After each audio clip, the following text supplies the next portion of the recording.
everyone, Sean here with Triangle of Truth, and I am here with a little bit different video today. I figured I would try and give my top 5 list to start out the year of some comics or at least some big storyline events from certain companies that I think you guys should read for this year. So with that said, let's jump right on into it.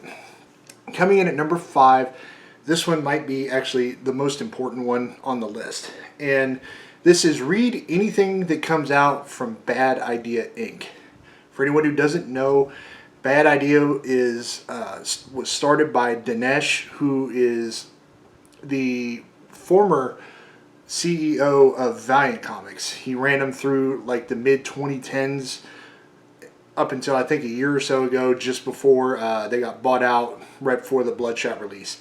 And anybody who was a fan of Valiant beforehand knows how hard Dinesh worked to really bring back the name and some of the really, really kick-ass stories that came out while he was the head of Valiant. So I expect, and I've seen some of the previews from the Bad Idea stuff that's coming.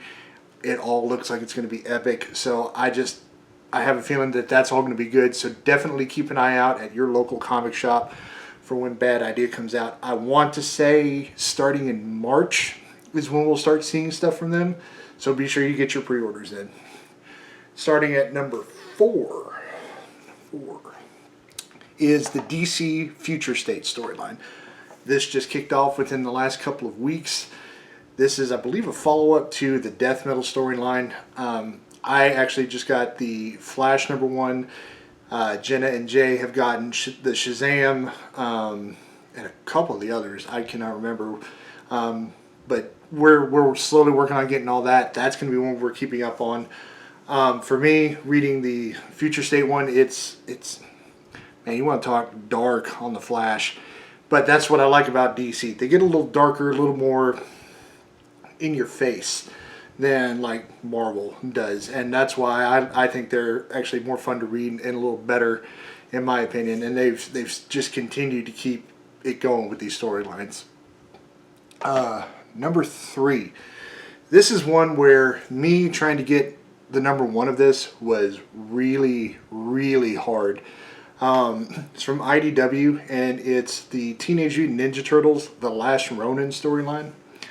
I was finally able within the last week to get number 1 of this. It sold out as soon as people ordered the second printing. It sold out. I was lucky enough that I caught, I believe, a second or third printing number 1. It was like the last one on the shelf when I went into shop, so I grabbed it because I'm a big TMNT guy. I had heard rumors of who the last Ronin, the last turtle, was out of the brothers, and I'm not going to spoil that for anybody who has not read it. But once I do read it, because I actually haven't read it yet, once I do read it though, there's going to be a review that will probably contain some spoilers. So for anybody who has read it, don't spoil it in the comments just yet. Hold on until a review of that comes. Number 2 is one that I'm very much looking forward to when it comes. As you know, we here on the channel, we are huge into Kickstarter, backing Kickstarter projects for indie writers, indie comic companies, and this next one is no exception. This is Talon, Seed of Darkness number 1. This should be coming out within the next month or so from the Kickstarter campaign, but I actually had a chance to read an ashcan of this recently, posted from Scout, and thankfully it was just enough pages to really, really excite me, but it did not give anything away, which again excites me because now it's like, okay, good, I have something still to really, really, really look forward to when I pull this comic out. What drew me in when I was going through the Kickstarter just to find something that I was interested in was the artwork. The artwork in this is absolutely amazing. Reminds me almost of an anime in some ways. It is that good in how it is drawn and colored. So I can't wait to get a full on color issue of this and check it out. I'm hoping that the company that released the ashcan, Scout, will actually hopefully release the whole issue maybe later on this year or at some point down the road so that more people can check this out. But anybody who was a part of the Kickstarter and backing this, and if you happen to see this video, you know, once it comes out, please come to the channel, let us know what you thought of it, because we're going to be doing the same thing. We really want to try and get this artist and everybody and the writer and everybody out there and let them get known and whatnot so that we can have more good stuff and hopefully another successful campaign for them to bring more issues out down the road, or possibly they may already have issues 2, 3, 4, and 5 and they just go right into a trade, which is what I'm hoping for. So definitely keep an eye out for that.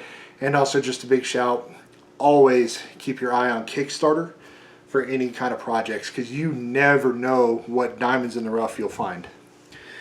Last but not least, this is one that was given to me. It was a gamble pick, but it was from Aftershock, and given how good Aftershock has been, at least from what I've been reading over the last year since I really kind of got into them, I figured it was going to be good, and it didn't disappoint. So this is a one-shot called Piecemeal, and if I remember correctly, late last year, Aftershock had said that they were going to start doing like a series of like really high-end, high-quality one-shots, and I think this is one of those because it was a pretty thick book, and the quality of the artwork, this story was dark. It was a complete mind trip. I mean, I'm not going to lie. There were parts of it, even now, that I'm still not entirely sure what I read. But nonetheless, it's one of those, if they made this into like some kind of short movie or something like that, it would be amazing. It's that good. I actually hope that maybe they'll just do like another one shot, another volume, and just keep it going, because you know, it was just that good. I doubt it though, because it actually was one of those where it has a beginning and it has a bookend on it. But nonetheless, go to Aftershock's website, go to your local comic shop, go online, wherever you can, look it up, buy it, read it. If you are a fan of horror comics, you will not be disappointed by that. Anyways, that is all I've got for this week, guys. As always, stay safe. Stay healthy. I will catch you guys next time. Later.